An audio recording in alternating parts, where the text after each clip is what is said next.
It's going to be a fun ride. Now tell me about your lion. Well, when I was a kid, I used to have dreams that I had a pet lion. He was a regular lion, a big lion with a big mane. They were recurring dreams, actually, and this lion went everywhere with me in all kinds of public places, on the subways, in restaurants, everywhere you can imagine my pet lion was with me. So do you still have a love of lions? Yeah, I do, actually. Oh, that was a really cute story. I just want to say one thing. Welcome to Hudson Valley WOW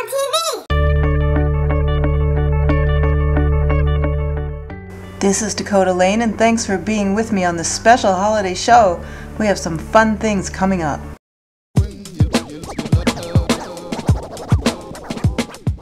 I like watching them sing. I like watching them perform. Spend time eating.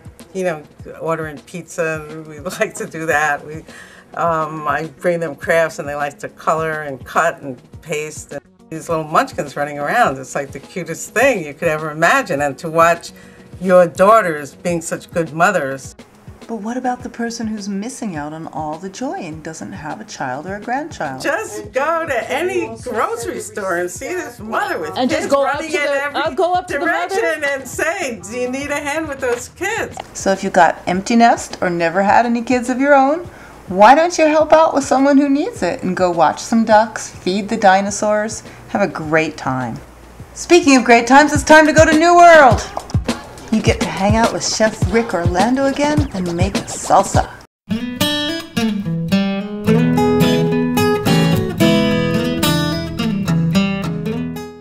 Salsa verde, that's verde in English. It's tomatillo salsa or green salsa, and the key to this salsa is all the ingredients except for the cilantro get lightly blanched in salted water so that all the flavors come together.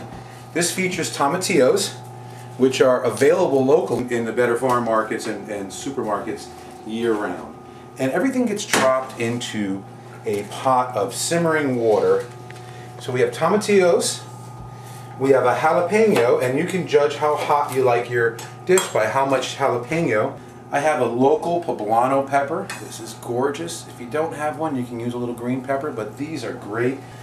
We're going to put a little bit of onion into this and garlic. I'm going to take about 4 cloves of garlic. Give them a quick smash, very healthy experience, and then a little bit of onion. As you see, nothing needs to be chopped neatly because it's all going to be pureed. Right? It's been soaking for a while, and by the magic of TV, I have one that has been soaking for a while, so the tomatillos are tender. Sitting, everything's kind of changed color a little. And I put that with enough water to create a consistency of a pourable salsa. And the last ingredient I add raw is a handful of cilantro. Top goes on the blender.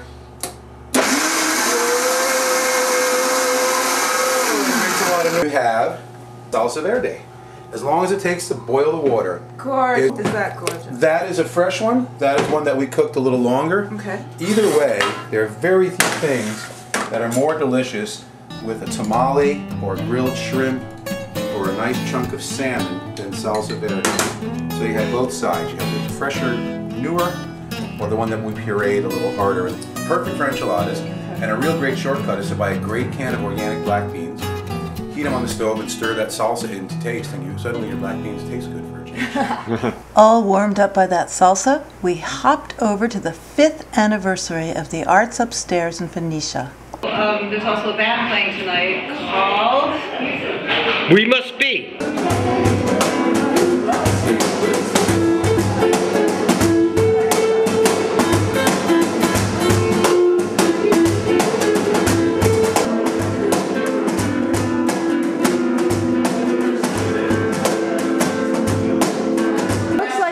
But what is it? That's what it is. It's a box. Yeah. But he made it for this. It's made for playing on.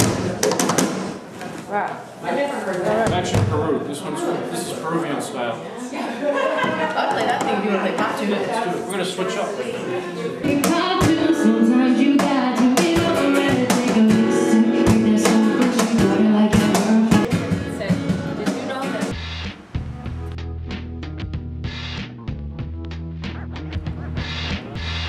How does an artist keep painting when she has a new baby and her studio isn't finished yet? So Euphema's been wanting me to go up and take a look at her place, and her husband Tim has been helping her build the studio.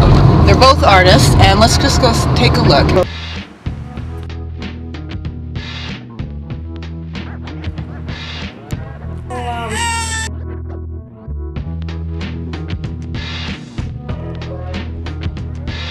This funny thing, one day I said, oh, for women, it must feel so weird always being so conscious of ourself, how we appear.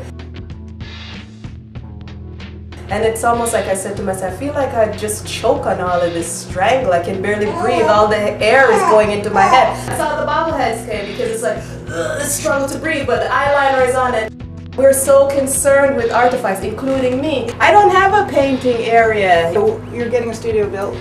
Yes. Porch and yeah, man. Isn't it cool? How do I balance? I don't balance. I just go with the flow. I put him on my lap and I hold the book and I do a little. He's sleepy. I put him in the swing and he swings. I actually got much more productive because I had to fit it in, and that time was really precious to me. Get it in, take it out. I stopped doing art because I need some yard exercise, so I run out, rake. I said, oh, strangers are coming, so I rake the front. Come back another time and you'll see more improvements. Hi, Trevor! Hi, Next time we'll meet Euphema's husband Tim and their oldest son Trevor, and we'll look at some of Tim's art. Tune in. I really loved what Euphema said about going with the flow more than shifting literal time and space. Worst comes to worst if you just have yourself and you find sort of a refuge inside yourself. For 3 years, a bald eagle has come to nest in a river across the street. And unless you knew what you were looking for, you probably wouldn't see him, because he's black and white and the landscape is black and white. What does this all mean, you might be asking yourself?